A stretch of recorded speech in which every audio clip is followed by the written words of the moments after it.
Hi everyone, welcome to my YouTube channel Daily Tutorials, where I provide you with daily tech tips and helpful guides.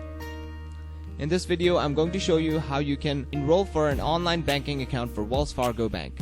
First, make sure you have a good internet connection and it's working properly. Then go ahead and open up a web browser. And on the search bar, type in wellsfargo.com. Press enter. Now once you land on this page, click on the option that says Enroll Now. Now you have to type in your social security number here. And if you don't have your social security number, tick this box. And then you have to type in your ATM or debit card number, or your account or your loan number here. If you don't have that either, click on this box.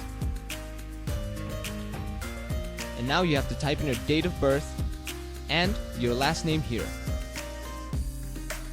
Once you typed in all the information, click on continue. And once you click on continue, you'll be directed to another page where they'll further guide you on how you can enroll for an online banking account for Wells Fargo Online Bank. And that is it. Thank you very much for watching this video. Be sure to leave a like, share this video, and subscribe to our channel for more helpful guides just like this.